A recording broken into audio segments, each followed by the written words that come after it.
depuis 20 ans, ils produisent et transforment ce lait en comté bio.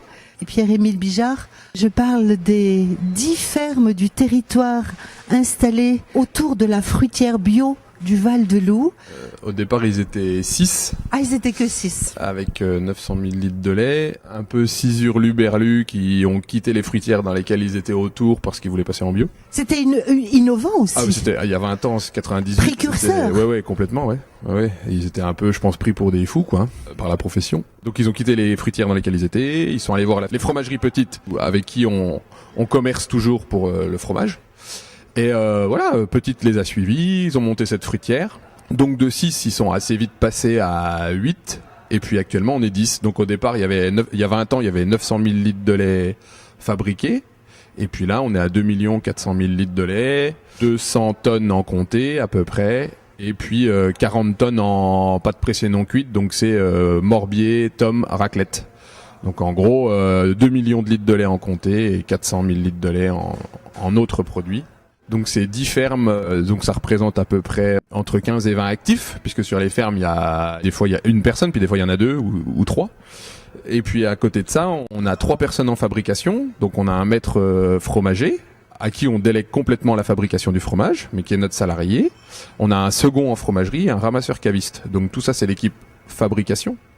Et puis on a 3 personnes au magasin qui se chargent de la vente, tous les jours de la semaine. Et en ce moment, on accueille un petit stagiaire au magasin également. Le système coopératif des fruitières fait qu'en fait, les murs de la fruitière appartiennent aux paysans, aux 10 fermes. Les fromagers et les salariés en magasin et les vendeurs sont nos salariés, c'est-à-dire qu'en fait, on apporte le lait à la fruitière pour qu'il soit fabriqué. Et c'est les producteurs qui décident les orientations économiques à donner à la fruitière. En fait, moi, je suis président de la fruitière, je suis avant tout agriculteur. C'est pour ça que c'est vous qui avez pris le micro. Mais je suis président d'un conseil d'administration qui dirige cette fruitière. Voilà, donc nous, quand je vous dis qu'on est des vendeurs de fromage, c'est qu'on apporte notre lait, mais notre revenu sur nos fermes, il dépend de la vente des fromages qui est faite suite à la transformation de la fruitière. Vous êtes, et vous le revendiquez haut et fort, vous m'avez dit, le bio d'abord. C'est quoi le cahier des charges ? En fait, on accole 2 cahiers des charges. On accole effectivement celui du comté, qui est impératif pour pouvoir produire du comté, donc dans lequel est définie l'alimentation des vaches, foin et regain l'hiver, et puis pâturage l'été, qui définit les races, voilà, qui définit quand même pas mal de choses. Et sur ce cahier des charges de l'AOP comté, nous on applique le cahier des charges de l'agriculture biologique en plus, quoi. C'est-à-dire qu'on respecte 2 cahiers des charges. Qui contient des contraintes de quel type ? Il faut que l'alimentation des bêtes soit issue de l'agriculture biologique ou autorisée en agriculture biologique. On a des règles sur les traitements des vaches, c'est-à-dire qu'en gros les bêtes ne peuvent pas recevoir plus de 2 traitements allopathiques par an.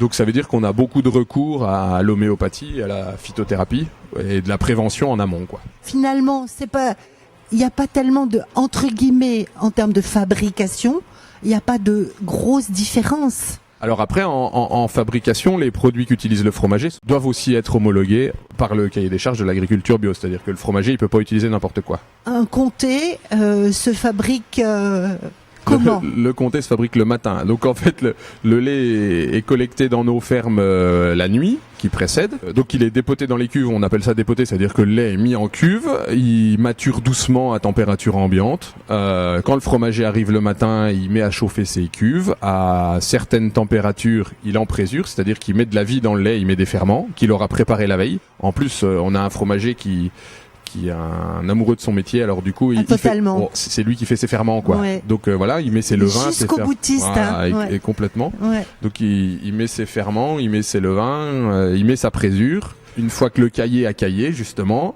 ça représente un espèce de gros gel dans les cuves comme un yaourt. Le fromager décaille, donc il coupe le gros yaourt en grains. Ensuite, et là, il y a vraiment, il y a du pif, comme il dit. Ouais, c'est un coup de patte. Ouais, c'est un bon coup de patte. Et moi, je dirais, il y a un coup de main. Parce qu'il a la main dans la cuve et il sent constamment ses grains. Il suit son fromage d'un bout à l'autre. Ouais. On appelle cette étape-là le décaillage.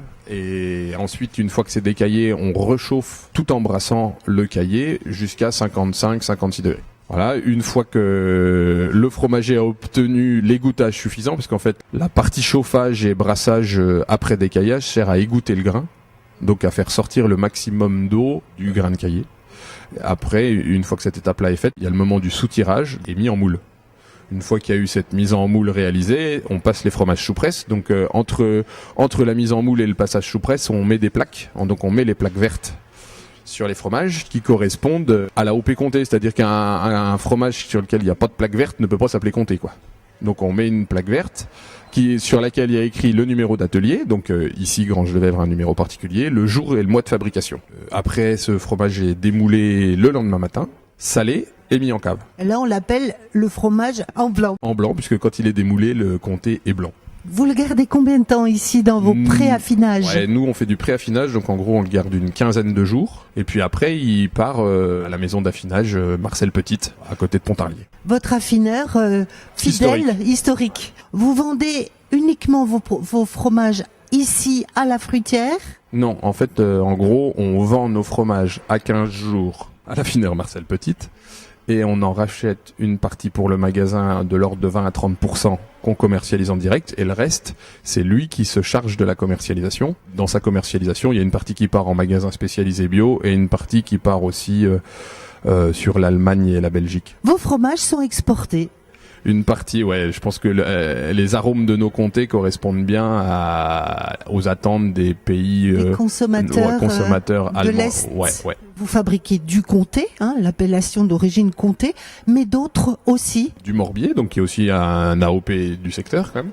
Et puis à côté de ça, on fabrique de la tome et de la raclette. Et aussi du fromage blanc, du beurre, de la crème. Et vous m'avez confié que vous développiez beaucoup la production et la vente du beurre. Oui, on a beaucoup de demandes de la part de... Toujours en bio, bien sûr. Toujours en bio, ouais, de biscuitiers ou de personnes qui cherchent du beurre pour fabriquer des produits. On expédie beaucoup de beurre en motte. La fruitière a fêté ses 20 ans. C'est une jeune adulte.